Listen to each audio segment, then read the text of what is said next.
Happy morning. Welcome to Mom's Nutrition. Hearty welcome to all. இன்றைக்கும் ஏதோ ஒரு விஷயத்தை பற்றி தெரிஞ்சுக்கிறதுக்காக ஆவலாக இங்கே வந்து எங்களை வாட்ச் பண்ணிகிட்ருக்கிற எல்லாருக்கும் மிக்க நன்றி. ரொம்ப அழகாக இருக்குது இல்லைங்களா இந்த பிக்சர்? அடுத்த பிக்சரும் பாருங்களேன், சூப்பராக இருக்கும். பட் இது என்ன அப்படின்றது வந்து தெரிஞ்சுக்கிட்டோன்னா நம்ம வந்து நிறைய விஷயங்கள்லேருந்து எஸ்கேப் ஆகிக்கலாம். ஸோ இது வேறு ஒன்றும் இல்லை, நம்மளுடைய விசரல் ஃபேட். என்ன இது புதுசாக ஏதோ சொல்கிறோம்? ஆமாங்க, புதுசு தான். நம்மளுக்கு தெரிஞ்சதெல்லாம் கொலஸ்ட்ரால் இல்லைங்களா? பிளட்டில் ட்ராவல் பண்ணிகிட்ருக்கிற கொலஸ்ட்ரால். பட் அதை விட ரொம்ப மோசமானது இந்த விசரல் ஃபேட். இதில் பாருங்களேன், எவ்வளோ விதமான டிசீசஸ்க்கு வந்து இந்த ஒரே ஒரு விசரல் ஃபேட்னால் வேறு ஒன்றும் இல்லைங்க. ஃபஸ்ட்டு பார்த்தீங்க இல்லைங்களா, ஒவ்வொரு ஆர்கன்ஸ்க்கு மேலேயும் படியக்கூடிய மஞ்சள் கொழுப்பை தான் வந்து விசரல் ஃபேட் அப்படின்னு சொல்கிறோம். ரொம்ப இன்னும் சிம்பிளாக சொல்லணுன்னா, கோழி வாங்கும்போது ஒன்று மஞ்சளாக தூக்கி போடுவாங்க, அதை நம்ம உடம்பு ஃபுல்லாக வச்சுட்டு கேரி பண்ணிவிட்டு நம்ம வந்து ட்ராவல் பண்ணிகிட்ருக்குறோம் லைஃப் டைம்.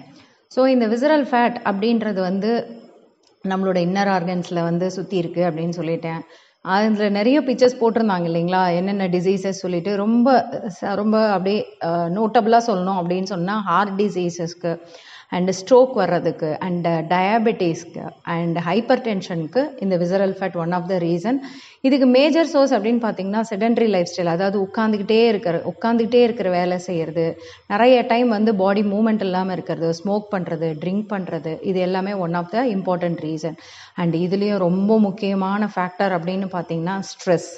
ஸோ எந்த அளவுக்கு விசரல் ஃபேட் இருக்கலாம் அப்படின்றது வந்து கீழே கொடுத்துருக்குறோம். நீங்கள் அதை பார்த்தீங்கன்னா உங்களுக்கு வந்து புரியும். ஸோ இன்னும் சிம்பிளாக சொல்லணும் அப்படின்னு சொன்னால், நான் எக்ஸசைஸே பண்ணுறதில்ல, ஒரு மசில் பில்ட் ஆகிறதுக்கு உண்டான எதுவுமே பண்ணுறதில்ல, நிறைய கார்போஹைட்ரேட், எப்போ பார்த்தாலும் பிரியாணி, இட்லி, தோசை இந்த மாதிரி வந்து சாப்பிட்றது, சேச்சுரேட்டட் ஃபேட் நிறைய எடுத்துக்கிறது, எம்டி கலோரிஸ், அதில் ஒன்றுமே சத்து இருக்காது, அதை நிறைய சாப்பிட்றது, அண்டு தூக்கம் வந்து கண்ட நேரத்துக்கு தூங்குறது, நம்ம வந்து இஷ்டத்துக்கு எழுந்துக்கிறது, ஆல்கஹால் கன்சப்ஷன் அண்டு ஸ்மோக்கிங், இது எல்லாமே வந்து நம்மளோட விசரல் ஃபேட் வந்து ஃபார்ம் ஆகிறதுக்கு one of the important reason. ரொம்ப சிம்பிளாக எனக்கு விசரல் ஃபேட் இருக்கா அப்படின்னு தெரிஞ்சுக்கிறதுக்காக தான் இந்த ஸ்லைடு. லேடிஸாக இருந்தால் இதில் வந்து 35ன்னு சொல்கிறாங்க. நாங்கள் என்ன சொல்லுவோம் அப்படின்னு கேட்டிங்கன்னா, லேடிஸாக இருந்தால் 32 ஹிப் சைஸ் இருந்ததுன்னா it's very good. And 35 to 38 வந்து ஜென்ஸ்க்கு இருந்ததுன்னா ரொம்ப ரொம்ப நல்லது. உங்களுக்கு இதை விட சைஸஸ் அதிகமாக இருக்கா, நீங்கள் வந்து உங்கள் உடம்புல விசரல் ஃபேட் இருக்குதுன்னு தெரிஞ்சுக்கணுமா, கால் பண்ணுங்கள். கண்டிப்பாக வந்து உங்களுக்கு நாங்கள் கைட் பண்ணுறோம். So thank you so much. இன்னொரு விஷயத்தோடு நாளைக்கு சந்திக்கலாம். Thank you, bye bye.